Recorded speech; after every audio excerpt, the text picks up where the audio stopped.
Hello friends, ફરી એકવાર સ્વાગત છે આપ સૌનું આપણી ચેનલ બી ક્રિએટિવ પર। આજના વિડીયોમાં ફરીથી હું તમારા માટે ઘણા બધા એવા ઉપયોગી આઈડિયા લાવી છું જે તમને ખરેખર ખૂબ જ કામ આવી શકે છે। તો વિડીયોને એન્ડ સુધી જોતા રહેજો અને વિડીયો પસંદ આવે તો વિડીયોને એક લાઇક પણ જરૂરથી કરજો। ચાલો શરૂ કરીએ વિડીયો। જોઈએ આઈડિયા નંબર 1। તો ઘણી વખત આપણા ઘરમાં આવા કન્ટેનર હોય છે જે એમ જ પડ્યા હોય છે, આપણને તેનો ઉપયોગ ન ખબર હોય। તો અહીં મેં એક રસગુલ્લાનો ડબ્બો લીધેલો છે જેના પર 1 kg વજન લખેલું છે। તો આ રીતના પતરાના ડબ્બા હોય જેમાં 1 kg 2 kgના માપ લખેલા હોય તો આવા ડબ્બાનો તમે સારો ઉપયોગ કરી શકો છો।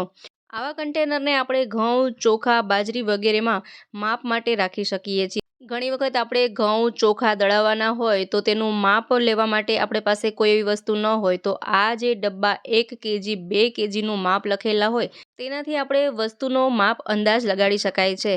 તો આ રીતે તમે ઘઉં, ચોખા કે બાજરામાં આ માપ માટે રાખી શકો છો। ખૂબ જ બેસ્ટ અને ખૂબ જ ઉપયોગી આઈડિયા છે। આઈ હોપ આઈડિયા તમને જરૂરથી પસંદ આવ્યો હશે। હવે જોઈ લઈએ નેક્સ્ટ આઈડિયા। તો જ્યારે આપણે બોટલમાં આ રીતે કોઈ પણ લિક્વિડ ભરીએ, પાણી, છાશ, દૂધ વગેરે જ્યારે બોટલમાં ભરવાનું હોય તો આ રીતે ઢોળાતું હોય છે। જુઓ, આ રીતે જ્યારે પણ ગ્લાસથી અથવા બોટલથી ભરીએ તો ઘણું બધું લિક્વિડ ઢોળાઈ જતું હોય છે। તો અહીં તેના માટે આપણે ખૂબ જ સારો એવો આઈડિયા જોવાના છીએ। તો તેના માટે અહીં આપણે ચમચીનો ઉપયોગ કરીશું। આ રીતે બોટલમાં ચમચી રાખી દઈએ।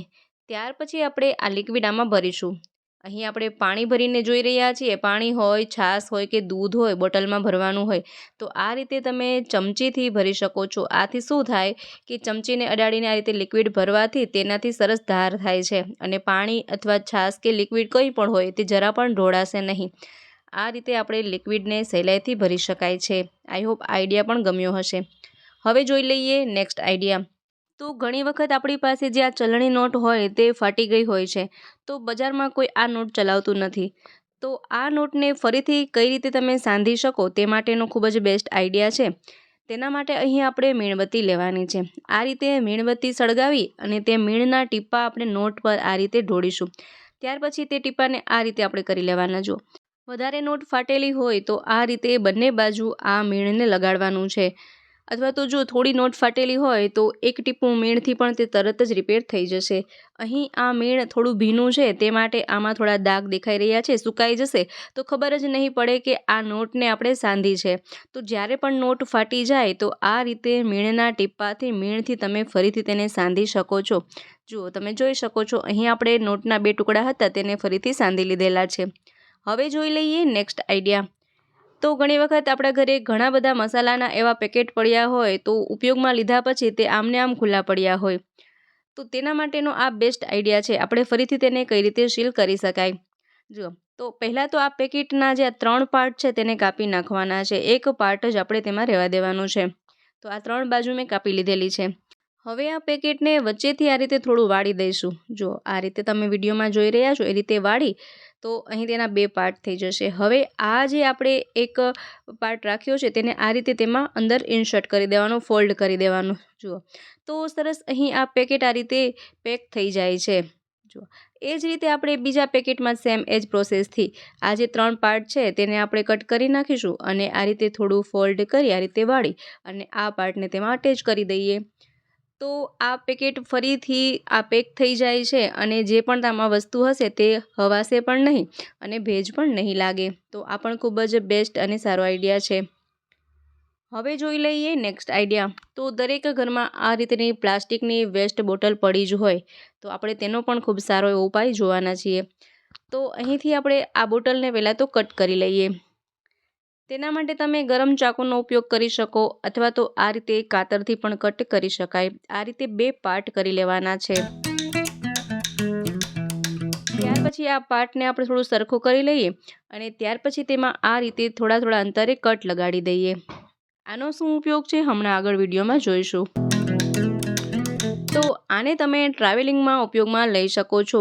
ઘણી વખત આપણે ટ્રાવેલિંગમાં જવાનું હોય તો બ્રશ, કોલગેટ વગેરે જે હોય તે આપણે કપડાં સાથે ન રાખી શકીએ તો આ રીતે તમે બોટલમાં રાખી શકો છો અને બોટલને આ રીતે બંધ કરી અને તેમાં અટેચ કરી દઈએ અંદરની સાઈડ। તો જુઓ, તમે જોઈ શકો છો કે અહીં સરસ મજાનું આપણે આ બધી વસ્તુઓને આ રીતે સેપરેટલી પેક કરી અને સાથે લઈ જઈ શકાય છે ટ્રાવેલિંગમાં। એ સિવાય તમે અહીં મેકઅપનું સામાન પણ આ રીતે સાથે લઈ જઈ શકો છો। સ્ટેશનરીનો સામાન પણ રાખી શકાય છે. અલગ અલગ રીતે મલ્ટીપર્પઝ રીતે ઉપયોગમાં લઈ શકાય છે. અને જો તેમાં વધારે આપણે વસ્તુઓ ભરી હોય તો આને ઉપરની સાઈડથી પણ બંધ કરી શકાય છે. બંને રીતે બંધ કરી શકાય છે. જો આ રીતે ઉપરની સાઈડથી પણ બંધ કરી દઈએ. તો અહીં મેં બધો જ મેકઅપનો સામાન પણ ભરી લીધેલો છે. આ રીતે કોલગેટ, બ્રશ વગેરે લઈ જઈ શકાય છે. તો હવે જ્યારે પણ ટ્રાવેલિંગમાં જવાનું હોય અને આ રીતની પ્લાસ્ટિકની વેસ્ટ બોટલ પડી હોય તો આઈડિયાનો જરૂરથી ઉપયોગ કરજો. ખૂબ જ કામ આવે એવો આઈડિયા છે. આઈ હોપ કે આઈડિયા પણ તમને જરૂરથી ગમ્યો હશે. હવે જોઈ લઈએ નેક્સ્ટ આઈડિયા. તો કપડાને પ્રેસ કર્યા પછી આપણે આ પ્રેસને એમને એમ જ રાખી દેતા હોઈએ છીએ તો ઘણી વખત તે ખૂબ ગંદી થઈ જાય. તો આપણે તેને પાણીથી તો સાફ ન કરી શકીએ. તો તેના બદલે તમે અહીં સેનિટાઈઝરનો ઉપયોગ કરી શકો છો. આ રીતે આપણે થોડું સેનિટાઈઝર લઈ તેના પર સ્પ્રે કરી દઈએ. જુઓ, ત્યાર પછી એક આ રીતે થોડું રૂ લેવાનું છે, કોટન લઈએ અને તેનાથી આ રીતે સાફ કરી દઈએ. તો પહેલાં તો આપણને જોતા એવું લાગે નહીં કે આ પ્રેસ આટલી ગંદી હશે, પરંતુ આ રીતે સેનિટાઈઝરથી જ્યારે સાફ કરીએ ને તો જોવા મળશે કે આમાંથી પણ ઘણી બધી રજ, ધૂળ, મેલ વગેરે નીકળે છે. તો જ્યારે પણ આ રીતે કોઈ પણ ઇલેક્ટ્રિક વસ્તુ સાફ કરવાની હોય તો પાણીથી સાફ ન કરી શકતા હોય તો આ રીતે આપણે સેનિટાઈઝરથી સાફ કરી શકાય છે.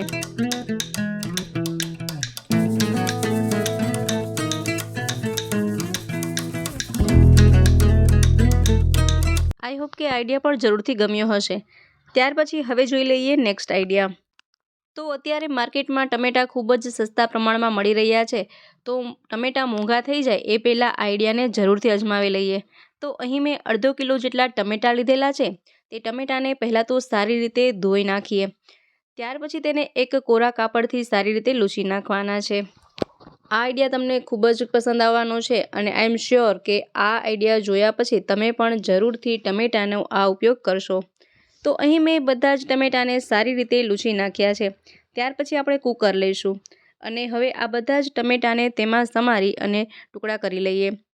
અહીં આપણે એક સરખા ટુકડા કરવાની જરૂર નથી. આ રીતે રફલી ચોપ કરી શકાય છે. તો ચાલો અહીં આપણે દરેક ટમેટાને આ રીતે સમારી લઈએ. મિત્રો, આવા તો અનેક આઈડિયાઝના વિડીયોઝ આપણી ચેનલ પર અવેલેબલ છે. જો તમને આ રીતના આઈડિયા જોવા ગમતા હોય, આઈડિયા પસંદ હોય તો એવા આપણા ચેનલ પર ઘણા બધા વિડીયો અવેલેબલ છે, તે તમે જોઈ શકો છો.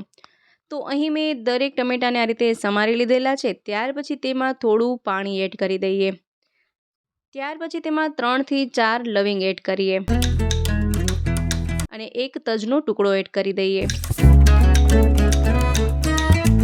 અને ત્યાર પછી મેં અહીં બીટ લીધેલું છે. તો બીટનો આપણે અહીં એક ટુકડો જ તેમાં એડ કરવાનો છે. તો પહેલાં તો બીટમાં જે છાલ છે તે છાલ દૂર કરી દઈએ અને આ બીટના નાના નાના ટુકડા કરી અને આ ટમેટાની સાથે સમારી લઈએ. આ બીટનો શું ઉપયોગ છે, શા માટે બીટ એડ કર્યું છે એ હમણાં આગળ વિડીયોમાં સમજાઈ જશે. ત્યાર પછી કુકર બંધ કરી અને ગેસની ફ્લેમ ઓન કરી અને 2 વિસલ થવા માટે રાખી દઈએ. તો અહીં 2 વિસલ થઈ ગઈ છે. કુકર ઠંડુ થઈ જાય ત્યાર પછી આપણે જોઈ લઈએ કે ટમેટાં સારી રીતે બફાઈ ગયા છે કે નહીં. તો અહીં ટમેટાં પણ સારી રીતે બફાઈ ગયા છે અને બીટ એડ કર્યું હતું તેના લીધે લાલ કલર પણ સારો આવ્યો છે. હવે ત્યાર પછી આપણે જે તજનો ટુકડો અને લવિંગ તેમાં ઉમેર્યા હતા તેને આપણે કાઢી લેવાના છે.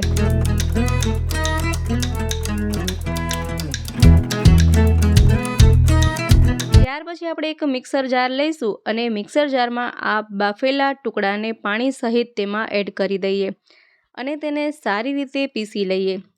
અહીં આપણે એકદમ ઝીણું પેસ્ટ કરવાનું છે, ઝીણું એકદમ પીસવાનું છે.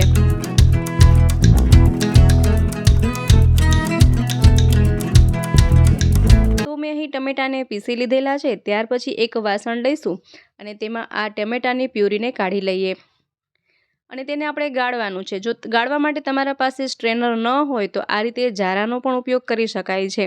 અહીં આપણે એવા આઈડિયા શેર કર્યા છે કે દરેકના ઘરમાં એ વસ્તુ અવેલેબલ હોય એ જ આઈડિયા આપણે શેર કરી રહ્યા છીએ. તો આ રીતે જારો દરેકના ઘરમાં હોય તો જારાથી તમે આ રીતે તેને ગાળી શકો છો. ત્યાર પછી જે અમુક ટુકડા રહી ગયા હોય તેને આ રીતે ચમચીથી પ્રેસ કરતાં તે તરત જ પેસ્ટ બની જાય છે, કારણ કે ટમેટાં અહીં બાફેલા છે અને જે મોટા ટુકડા રહી જાય તેને આપણે કાઢી નાખવાના. તો કંઈક આ રીતે ટમેટાની પ્યુરી રેડી કરીશું. હવે તેમાં 2 ચમચા જેટલી ખાંડ એડ કરીએ. તમે અહીં વધુ ટમેટાં લીધેલા હોય તો વધુ ખાંડ એડ કરવાની. ત્યાર પછી અહીં આપણે 1 લીંબુનો રસ એડ કરીએ અહીં વિનેગરનો પણ ઉપયોગ કરી શકાય. મેં અહીં આ રીતે સાઇટ્રિક એસિડનો ઉપયોગ કર્યો છે, કારણ કે જો આપણે મીઠી વસ્તુ હોય તો એમાં કોઈ પણ બેક્ટેરિયા થવાની સંભાવના રહે, પરંતુ તેમાં જો સાઇટ્રિક એસિડ એડ કરી દઈએ તો તે લાંબા સમય સુધી તે વસ્તુ બગડતી નથી. હવે આપણે ગેસની ફ્લેમ ઓન કરીશું અને આ પ્યુરીને તેના પર ગરમ થવા રાખી દઈએ, ઉકાળી લઈએ. જ્યારે આ પેસ્ટ એકદમ ઘટ્ટ બની જાય ત્યાં સુધી આપણે તેને ઉકાળવાનું છે. તો અહીં લગભગ 5 થી 6 મિનિટ જેટલો સમય લાગે છે. ત્યાર પછી આપણે તેમાં થોડું મીઠું ઉમેરીએ. ફરીથી તેને આપણે ઉકાળી લઈએ. આમાં જે ઉપર જે ફીણ વળેલા છે તે ફીણ બળી જાય ત્યાં સુધી આપણે તેને ઉકાળીશું, ત્યાં સુધીમાં તે આ રેડી થઈ જાય છે.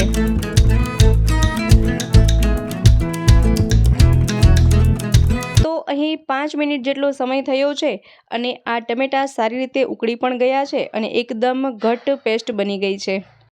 અહીં આપણે બીટનો ઉપયોગ એટલા માટે કર્યો હતો કે આ કેચઅપનો રંગ એકદમ મરૂન કલર આવે. તમે અહીં બીટના જગ્યાએ ફૂડ કલરનો પણ ઉપયોગ કરી શકો છો. એકદમ ઘટ્ટ થઈ જાય ત્યાર પછી તેને ઠંડુ થવા માટે રાખી દઈએ. તો થોડી જ વારમાં તે ઠંડુ પણ થઈ જશે.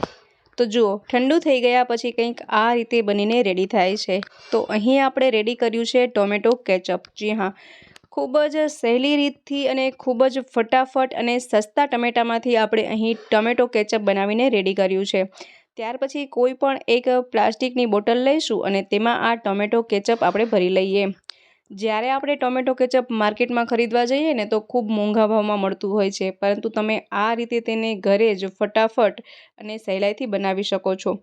આમાં તમે ડુંગળી અને લસણને પણ એડ કરી શકો છો. મેં અહીં ડુંગળી લસણ એડ નથી કર્યા, કારણ કે ક્યારેક જો ફરાળમાં ચિપ્સ સાથે વગેરે ખાવું હોય તો પણ ખાઈ શકાય.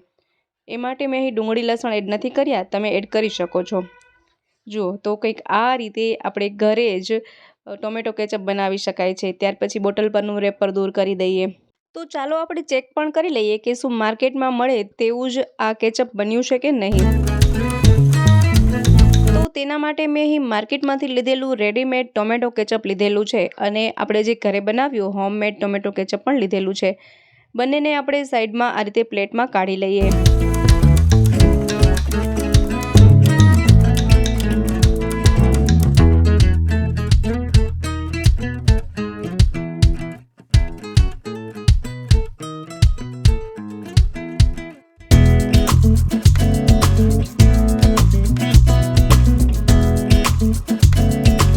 જુઓ, તમે જોઈ શકો છો કે રેડીમેડ જે આપણે લીધેલું છે કેચઅપ તેમાં અને હોમમેડ બનાવેલા કેચઅપમાં જરા પણ અંતર જણાતો નથી.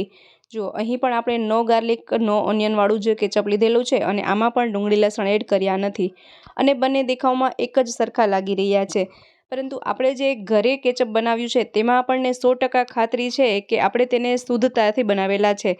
માર્કેટમાંથી મળતા કેચઅપમાં આપણે 100% ખાતરી ન જણાવી શકાય કે તે 100% પ્યોર જ હોય, કેમિકલ ન હોય. તો આ રીતે તમે ઘરે ચોકસાઈથી ઘરે જ ટોમેટો કેચઅપ બનાવી શકો છો અને અલગ અલગ ન્યૂ રેસીપી સાથે સર્વ કરી શકો છો.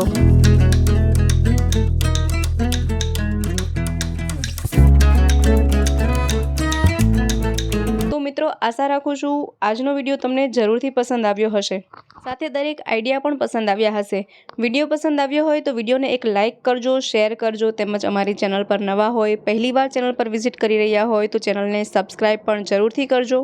ફરી મળીશું નવા વિડીયોમાં નવા જ આઈડિયાઝ સાથે. ત્યાં સુધી જોતા રહેજો અમારી ચેનલ બી ક્રિએટિવ.